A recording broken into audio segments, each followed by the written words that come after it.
like you have no direction in your life, this is an illusion of the mind, okay? This is not truth. Let's just say that right now. It's not true. All this sensation, is energy that's stuck in your system, that wants to move, that needs you to create space so the energy can flow better through you. How do we do this? Our bodies, we've become so disconnected from our bodies, right? Because we've been programmed into our minds, okay? So we have this disconnection, this severing to our soma. Our soma is our body. That's another word. That's why we use the word somatics. Somatics is the soma. It's the body therapy. And this is the piece that we have been missing in talk therapy and mind therapy and all of this stuff, okay? It has a place. It has a fundamental place. We can't have one without the other. But the other half, the other part that we've been missing is the body. We cannot heal and become whole without the body part of healing. Yoga in and of itself is the unification of mind, body and spirit. Like when I began this healing awakening journey, the one place, the one thing, the one practice that kept me anchored in this process was yoga. Hands down. Like when my mind wanted to resort back to old thinking patterns, you know, I could feel the chaos building, you know, I felt like I was going to collapse. I would return to yoga. Yoga would anchor me in to the present moment. It would ground the energy that's trying to move through me through this awakening, because that's what's happening in a spiritual awakening. Your kundalini, your energy is trying to move through you, right? So if you're not grounding that energy in the earth, the feminine part of the spiritual awakening that is fundamental to a successful and, you know, embodied awakening, is grounding it in the earth. And this is the part that everyone's having, these spiritual awakenings, when we are not grounded, when we are pulled in to the fake food, the fake news, and I say fake news because it's news that's like fear mongering. It's news that's not rooted in truth. Like it's not, you know, there's so many ways that manipulation is happening. And when we are not anchored in our bodies and we're trying to have the spiritual awakening, it causes psychosis, mania. These are the labels, right? But they're all the same thing. They're literally all the same thing. ADHD, all of these things, depression, anxiety, it's all the mind trying to hold a spiritual awakening. It's like trying to put the universe in a teacup. It's not going to work, is it? It's gonna cause an eruption. So this is why it's so important that we are grounding our awakenings into the earth, and this is why we need to reconnect with the mother. Why was she taken from religion? So that you don't have your full grounded awakening, so that you stay reliant upon systems that do not support your evolution, so that the shadow of greed, of control, of fear, of manipulation stays alive, stays active, so that it feeds the ego of the people behind these systems. And the people behind these systems, yeah, narcissists. What is a narcissist? A narcissist is somebody who has disconnected from God.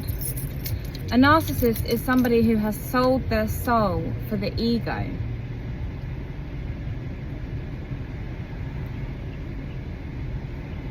A narcissist feeds upon the shadow, feeds upon others' life force because it's disconnected, severed itself from the true source. And so this is why, as an empath, you will attract a narcissist, because you are connected to the source. You get your source through the main source, through God, because you are connected to God, because you are an empath, because you chose God, right? So narcissists will be attracted to you because they will try to siphon your life force. If you sell your soul, you are not protected. You are then pulled into the dark realms, the lower states of consciousness, because you're choosing that. Now, look, you can always choose to return to God, and I will always stand by this. If you repent, or whatever you want to call it, like you, within your heart, right, you come to absolute breaking point, and you go, do you know what? I don't want to serve this ego-driven life anymore. I want to return to the main source, to the real deal. And if you genuinely want that, yeah, if you genuinely in your heart want that for your life, God will not forsake you. Like, God will never abandon you, but you can't be protected when you sell your soul, because you're not in line with the divine. What does selling your soul look like? Staying in the ego. You can always return to the source if you so wish. You may have a lot of, forgiveness that you need to ask for, but you can do that. That option is always there for you. So don't, we send love in all directions because it fucking needs it. But yeah, I'm gonna be doing a sit down video to share my story, because I haven't shared my story in full, and reason being is because I really needed to integrate my experience before I shared my journey, because it's very important to me that I share from a place of integrity and not wounding and not projecting, because it's we all have to go through those processes to reach a state of forgiveness and, love. And realizing that everyone on your journey really was set up to bring you back to the truth of who you are. And as I said before, it really doesn't feel like it for much of that process, because it takes you to the absolute depths of the darkness within yourself, like if that's the journey that you're on. But in the darkness, at the bottom is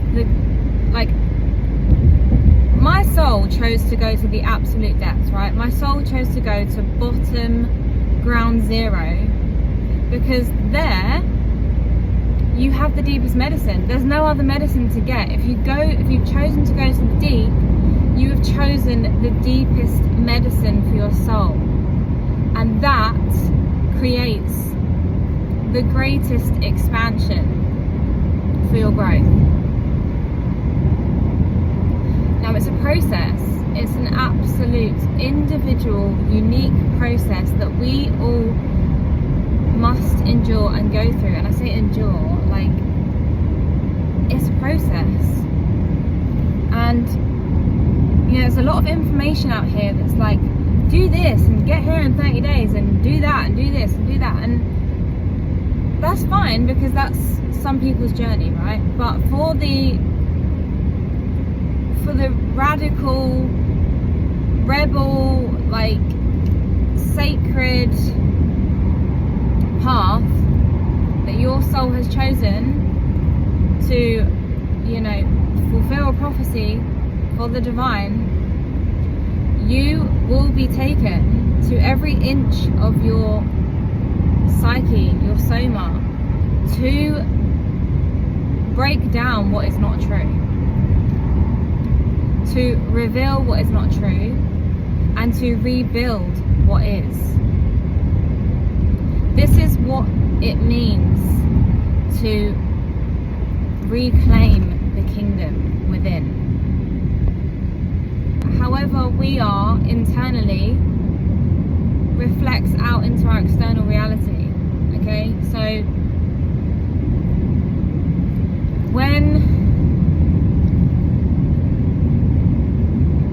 if it's hell inside, right, hell is going to be reflected in our external reality. We're going to perceive our life as hell because it's the lens that we're looking through. We have an internal lens. What creates our internal lens? Our childhood experiences, our you know, upbringings, our beliefs, you know, the toxins in our systems. All of these things dictate how we see through the lens of our life. It's like wearing a pair of sunglasses. Like, what have your sunglasses got in them? And they've got metals, parasites, they've got childhood trauma, they've got some shadow aspects, they've got witch wounds, they've got, you know, all of the things. And until we wipe that lens clean, I mean, it's an ongoing journey. It's never ending. It's not an end destination, guys. This is another thing. The ego likes to think that there's an end destination. It's like how it's taught in organized religion. There's this end point, right? There's this point that's going to come. There's a significant point that we must wait for. No, it's bullshit, and it's a fucking illusion, and it's keeping you from your evolution. It's literally set up so that you don't evolve into your greatest potential, into your greatest expansion, into serving the divine, serving love. It's a setup. And it's set up by the ego because the ego wants control. It's not them and us, it's a structure, right? Everything is like a thought form, if you will, right? Because how does anything physical become manifest? It starts with a spiritual and an energetic component, right? Spirit that turns to matter. And if the energy is run by lower vibration, lower consciousness, ego consciousness, that is what is going to be built in the reality, isn't it? So the more of us that choose our evolution, the more of us that awaken to the disruptive and distorted systems that have been constructed by the ego, the more we can dismantle what's happening outside of ourselves, because it starts inside of ourselves. We don't change the world by trying to like build a new kingdom with some like timber and fucking, you know, like wood, whatever you want to fucking build a kingdom with. What do you build a kingdom with? Stone? I think we need to build kingdoms with stone, not wood, but the kingdom is within you. And like Jesus was telling us this. It's not them and us, it's the ego construct. And the more we're trying to fight against the other, the more we are reinforcing separation. We need to realize that we're not fighting other people. They're constructs. And the more of us that wake up to this, we dismantle them by literally changing the vibration of this planet, the frequency of this planet. Like, frequency shifts everything alone. You know, if you are, and this is what I'm realizing about myself, and I'm gonna say this because I can now, like, I feel confident enough to say this, that presence alone, because I've witnessed this, right? Presence alone, like true, like undistracted reverence and genuine presence can literally shift somebody's reality alone, can activate somebody's awakening instantly just through somebody being present with them. Like, it's wild. And then we have people that are going to, you know, talk therapy every single month, paying hundreds and hundreds of pounds to do talk therapy that keeps them in a loop of the same story, the same narrative. It's literally keeping you stuck. Now, I'm not diminishing the fact that we need to talk about our problems. This is like a fundamental ancient principle that we need to share our stories and, you know, take off the weight of the story that we're carrying, right? Because that's what it is. It's a story. And I'm not diminishing that. I'm talking about the fact that talk therapy alone isn't going to shift your challenges, your issues. It's going to keep you in a loop because the body needs to be involved for the energy to actually move. You know, when you're trying to evolve and grow and access a deeper part of yourself, it lives in your body. It's a body experience. You know, we have to reconnect the soul with the system because there's a fragment of our souls and our systems because we've been so programmed into our minds that we have disconnected, severed the connection to our bodies. You know, I had a comment from somebody on one of my videos the other day. Forgive me, I think it might have been Hannah that made a comment, and she said, you know, she couldn't really feel her legs when she was putting lotion on her legs. And I resonate with this so deeply because that's exactly how I used to feel, you know, and when I never used to like moisturize my body because I had become so disconnected from my body because trauma forced me out of my body. You know, my soul chose to come into a lineage that was very challenging, very chaotic, very traumatizing, to take me out of my body, right? To take me through the process of coming back to my body and having this awakening process. So nothing that has happened to you or is happening to you is happening to you by mistake. I don't believe in coincidences.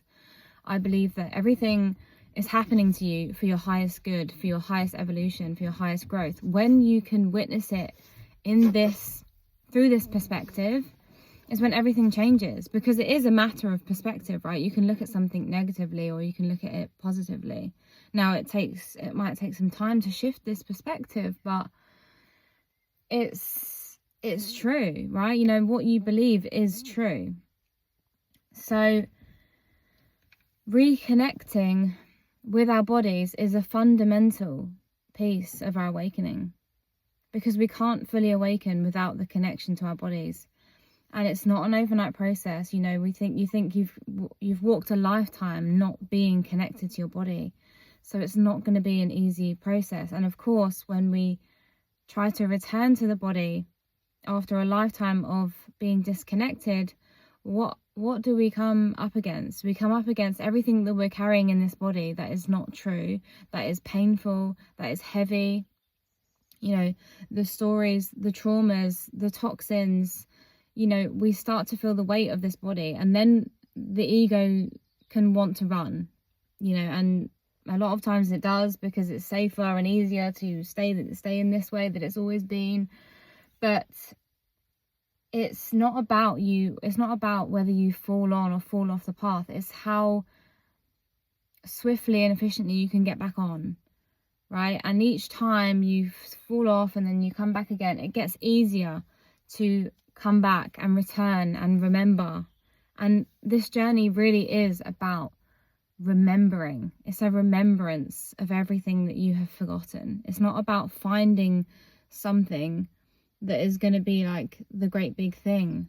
It's just a continuous remembrance of who you are and what you are here to do. And for me, returning to my body has been the ultimate unlocking of everything